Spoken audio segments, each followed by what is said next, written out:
Right, this is going to be technically my third video blog. I mean, I'm continuing from the second one. I've got quite a lot done. Compared to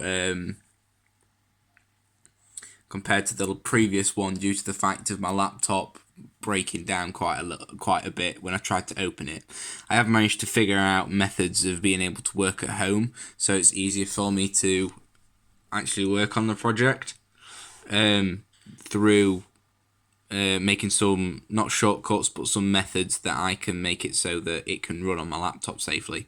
For starters, I didn't realise that Premiere Pro wasn't updated, so I sorted that. Still made it a bit dodgy, but what I've done instead is I've done segments. So the stairs segment that I was doing last time I made a video, instead of it being the 40 different frames, I put them all into one Premiere Pro, turned that into a recording, and then applied the recording into here. And so I've just got one video instead of 40 images.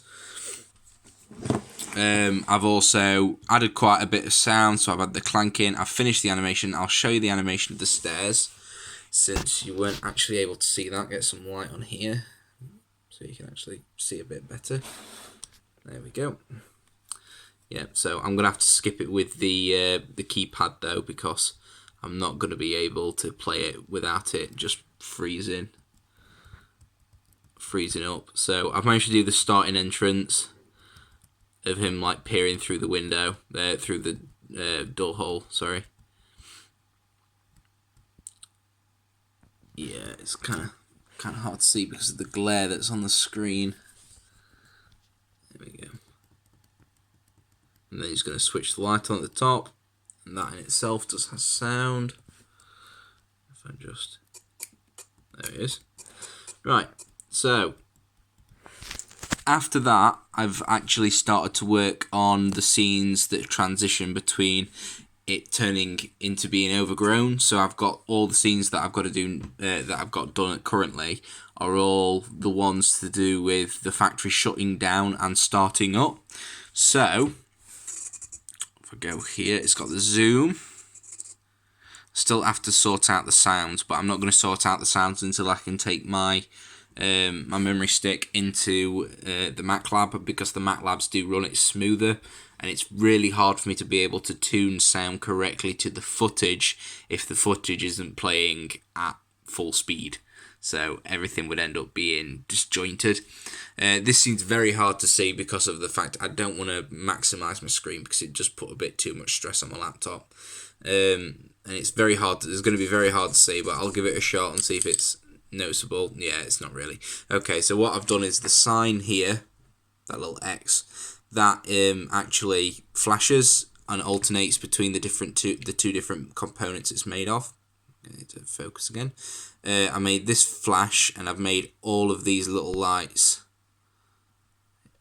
around here. All of them begin to light up then, and I've caused the area around the factory to get brighter, so to give it the sense of it lighting up.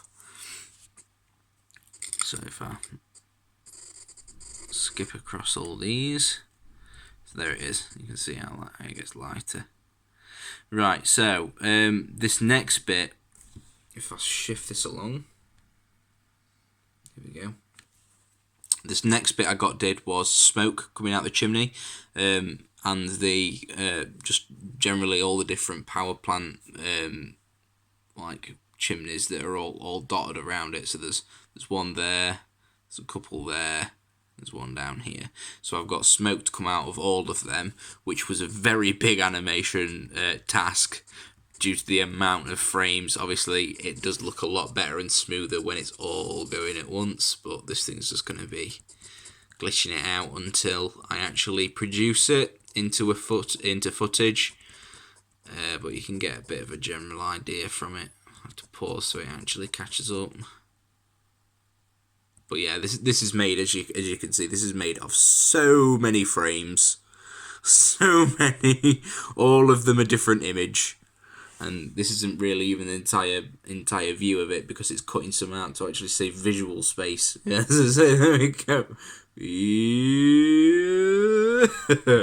So it's quite hefty when it comes to the frame. So it does make sense why my laptop was bugging out, because it's quite a heavy duty animation. I mean,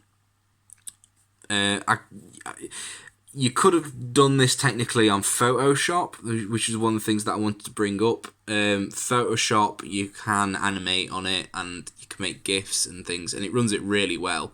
But I wanted to make something that had more of a storyline, that was a bit meatier, and to do something that's a bit of a bigger project, I didn't want to try and run it on Photoshop, because I know Photoshop can get really confusing as soon as you start chucking in layers. It gets very confusing. It gets hard to read.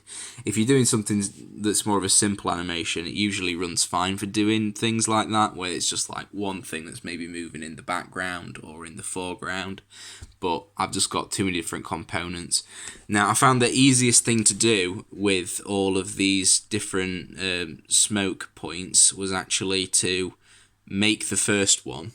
So make all the animation for this in the 40 frames, and then go back into the 40 frames, edit them, and then add in all the other ones in like maybe 4 of the 40.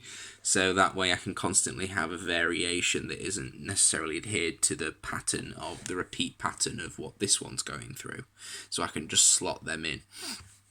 So that way it makes it a bit more broken. It doesn't give it as much of an order.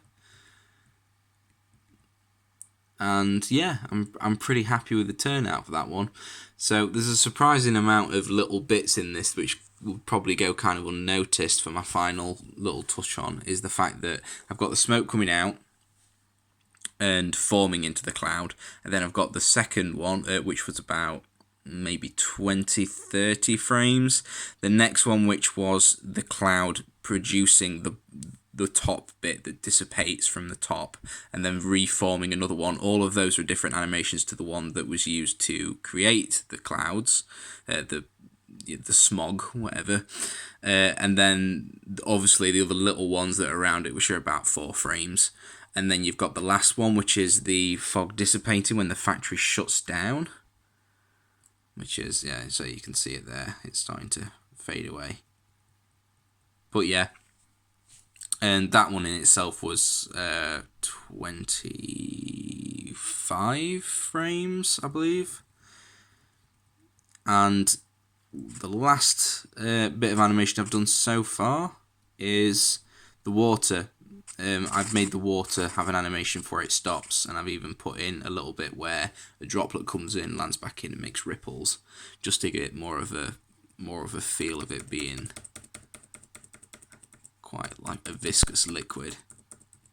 Yeah, so it's hard to say, but I can get it to focus. There we go. Yeah, well, you can see it there. Right, okay, I'll end this one here. It's quite a long one because obviously I had to catch up from the issues that I had from the second one, let you know why, and why everything's not been working quite well. But everything seems to be pretty good now. I'll do probably 2 more videos, maybe 1 more video. It's good to help me keep me on track, as well as inform of the very lengthy process which I've gone through. I may even start talking about some more sound things I've done to do with altering sound effects and stuff that I've applied in. And hopefully by the next video I'm starting to construct the final sector, which is the transformation after the building has aged, which is quite a big portion, but it's not as big as the rest of this. It won't be as long. The transformation is it's the climax of the animation. So yeah, thank you. I'll see you in the next one.